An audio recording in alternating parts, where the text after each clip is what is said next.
Ministers of Trade and Business, colleagues and friends, good morning to all of you. It's indeed a great privilege for me to address you today at this Trade and Weekly Business Breakfast in collaboration with the JCCI.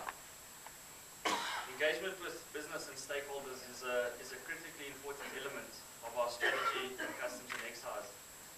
And in particular, as it becomes more and more important with the growth that we see in international trade and the ever-changing business and environmental landscape that we face today.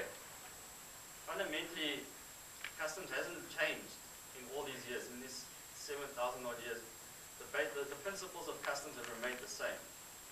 And even to the extent that the balance between trade facilitation and revenue, or the promotion of trade, existed all those years ago.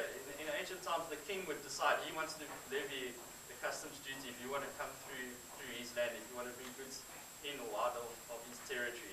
And they could set the king could set the duty at any level. He could set it as high as he wants. Because there was no legislator, it wasn't legislated. That's where customs duty comes from. It was customary. They just decided we want to raise money for our kingdom. But at the same time, they wouldn't raise it so high that you as a trader would say, look, I'm not going to go through your kingdom, I'm going to divert to the next kingdom.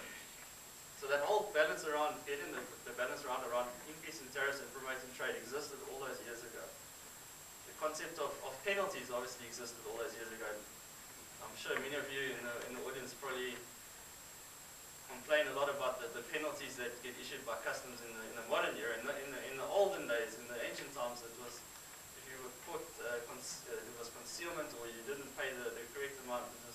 You were either stoned or you were sentenced to death. So just to put it, in fact, so we are a little bit lenient now, more lenient nowadays. But I think that it's interesting that in some countries, still today, the customs holds the death penalty. In China, for example, there's a couple of clients or traders that are standing on death row waiting to be executed. So we have it a little bit easier in South Africa. So next, as I said, just to touch on the mandate of customs. So what is it that customs, what is our mandate? What do we need to do? And this is an interesting one that we've kind of unpacked a little bit and re-looked at again internally to say, what is it that we're meant to do? Because I think over time we may have lost sight a little bit of what we really are supposed to be doing. If you go ask people, what does customs do? They'll say, we collect duties, we protect the local industry, we facilitate trade. But the reality is our primary mandate is to, and we'll read it there, it's on the slide. We're the first line of control over the movement of all goods that come across the country's borders. So anything that comes in or goes out of the country, we are the first line of control. So the important point is we need to control the movements of all goods that come in and out of the country. And again, are we doing that sufficiently? Do we have full control and full sight of everything that comes in and goes out? Because if you don't know what's coming in, you cannot manage it. That's the reality. And then if we are effective in executing our mandates, we then, by default, we protect society and the economy. We support economic competitiveness. And we collect duty, we collect all the duties and the revenue that is due. So by controlling the movement of the goods, the secondary objective is the one of protection of the local industry, protection of society and the economy, support economic competitiveness. So by facilitating legitimate trade and making it and clamping down on illicit trade, we then support competitiveness. So our mandate is not to facilitate trade, but by executing our mandate effectively, indirectly we facilitate trade. So that's quite an important point to keep in mind. So, as we've mentioned now, the mandate of customs, as I said already, has not changed. So that mandate of controlling the goods that move into and out of your territory existed in ancient times. That hasn't changed.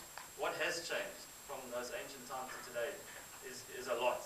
I mean, the trade landscape and the environment that we live in today has changed dramatically in all those years, and is constantly changing and evolving on a daily basis. So we've got a substantial increase in the trade volumes. I mean, the trade volumes are still growing between 3 and 4%. Andy, I think, was the SAF Marine research that was done, or survey that was done earlier this year. We've seen an increase in the complexity, the number of free trade agreements and regional agreements that are, proliferation of bilateral and multilateral agreements that we're dealing with. So the complexity, the environment is getting more and more complex on a daily basis. We have the World Trade Organization Trade Facilitation Agreement that we have to accede to now. So Brexit, as an example. Brexit will have an impact on South Africa. What the extent of the impact is not fully known yet. I mean, the UK is, I think, our 6th or 7th largest trading partner on imports and exports. That will have an impact if they fall out of the EU from a free trade agreement between SACU and the European Union. This will have an impact on the trade in South Africa. And what will that impact be? Secondly, there's a proliferation of new business models. The way of doing business has changed dramatically. We've all seen companies like Uber, Airbnb, 3D printing. 3D printing will change the dynamic of customs going forward. There won't be a need to import parts and equipment going forward. You'll simply be able to download the design off the internet and print the part or print the tool that you require, as an example. How does that impact on the duties that are collected, and how will that impact us going forward? We need to analyze and we need to understand. The increase in express shipments, e-commerce, there's an explosion of e-commerce, and this changes the dynamic of customs.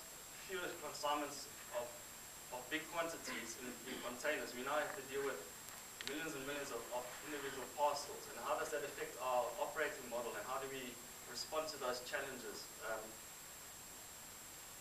Then, as we've noted across the world, the increase in terrorism and organized crime is really threatening the fabric of our society as international trade and travel. And how do we respond to that? How can we collaborate with trade to work together to root out these threats, etc. So what we're saying here is that the mandate is pretty simple, but what makes it difficult or makes it challenging is that we're in an environment that's changing constantly and is becoming more and more complex.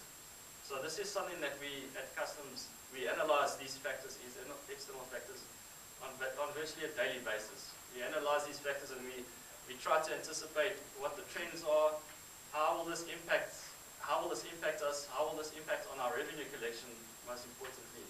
And we'd be very interested if, I'm pretty sure many of you do these kind of external environmental scans on a daily basis or regularly within your own environment and your own businesses. And we'd love to engage with you on some of these matters. If you see things and send an email through and say, are you aware of this? What do you think the impact will be? Or we need to meet to discuss these kind of factors. So it's very important that we work together to address these challenges.